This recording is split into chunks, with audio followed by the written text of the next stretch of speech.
दोस्तों नमस्कार। कर्नल अजय सेवा Ajay Somani group first global astro finance digital channel से आपसे मुखातिब होता हूं। आज 1 नवंबर सन 2025 शनिवार। दोस्तों कहा जाता है कि सफ़ेद सोना यानी कपास का ऊपर और नीचे यानी उतार चढ़ाव का अनुमान लगाना बहुत मुश्किल है। ये अंतर्राष्ट्रीय कमोडिटी है और इसका सटीक अनुमान विश्लेषण आपको हमारे चैनल पर अक्सर देखने को मिलता है। जो हमारे चैनल को पिछले 3, 4, 5 साल से देख रहे हैं उन्हें आइडिया होगा, चाहे साल 2022-23 हो, 23-24 हो या फिर 24-25, और इसमें लगातार हमारे सही विश्लेषण साबित हुए हैं। जानिए अंतर्राष्ट्रीय बाजारों की महत्वपूर्ण खबरें साप्ताहिक। दोस्तों खबर निकल के आ रही कि आइस कॉटन फ्यूचर शुक्रवार को मजबूती से बंद हुए और हफ्ते की क्लोजिंग तेजी के साथ हुआ, क्योंकि अमेरिकी और चीन की ट्रेड समझौते के बाद चीन की संभावित मांग को लेकर उम्मीदों से बाजार के सेंटीमेंट को सहारा मिला। बेंचमार्क दिसंबर कॉन्ट्रैक्ट 0.42 सेंट बढ़कर 65.54 सेंट प्रति पाउंड पर बंद हुए, जिससे सप्ताह भर में 134 पॉइंट या 2.08% की शानदार बढ़त देखी गई। जुलाई के बाद ये सबसे मजबूत साप्ताहिक तेजी देखी गई। ये तेजी मुख्य रूप से स्पेकुलेटिव शॉर्ट कवरिंग और चीन को संभावित अमेरिकन कॉटन बिक्री की उम्मीद से जुड़ी थी।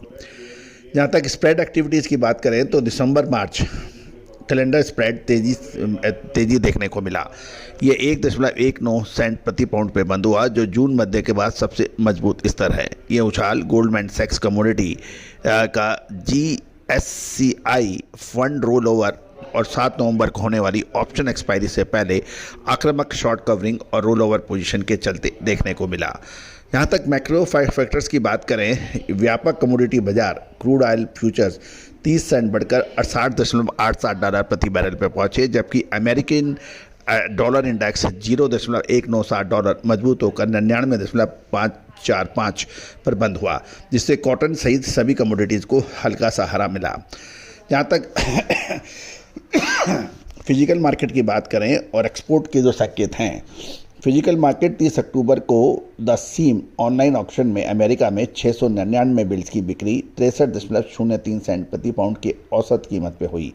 कॉटलुक ए इंडेक्स 100 पॉइंट बढ़कर 77.40 सेंट पर पहुंचा, जबकि ice certified cotton stock 4303 dollar घटकर 13,749 बिल रहे, जिससे डिलीवरेबल सप्लाई की कमी थी।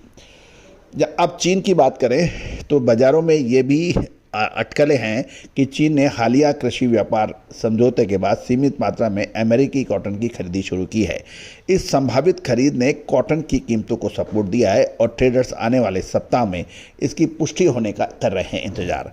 निकट अवधि में चीनी खरीद की उम्मीदों से सेंटीमेंट को सहारा मिला है, लेकिन ये भी ध्यान देने वाली बात है कि अमेरिका चीन ट्रेड अनिश्चितता और USDA की यानी world estimated supply and demand estimate की रिपोर्ट देरी के कारण तेजी सीमित रह सकती है। आने वाले हफ्ते में fund roll over, export sales data, चीन की गतिविधियों पर हमें नज़र रखनी आवश्यक होगी। दोस्तों आप कॉटन कॉम्प्लेक्स के व्यापारी हैं, यानी जिनर्स हैं, स्पिनर्स हैं, या फिर कॉटन सीड यानी बिनोले के खरीदार हैं या बिकवाल हैं, तो आपको हमारे अग्रिम विशेष रिसर्च रिपोर्ट आपके लिए फ़ायदेमंद साबित हो सकती है। दोस्तों समय पे माल लेना और समय पे माल बेचना ये चतुर और सटीक व्यापार की निशानी होती है, और मामूली खर्चों पर आपको ये रिसर्च रिपोर्ट मिल सकती है। आज ही संपर्क करें। All the very best, good luck, happy trading. Sonakshi की रसोई में आज की स्पेशल गेस्ट है मौसमी चैटर्जी जी। ये जी नहीं, मौसमी आंटी। ओके आंटी मौसमी, तो आज आप क्या बनाएंगी? मैं क्यों बनाऊं? मैं तो गेस्ट हूँ, आप बनाओ, हम खाएंगे। एक्टिंग में तो हिट हो, अब खाना बनाओ सुपर हिट। ठाट से बनाऊंगी खाना, है ना द बेस्ट एवरीडे मसाला। आओ बनाते हैं मसालेदार छोले। हर रोज के करी में एवरीडे मसाले, शाही बिरयानी में स्वाद का जायका। पटल पोस्तो और सर्षे इलिश भापा।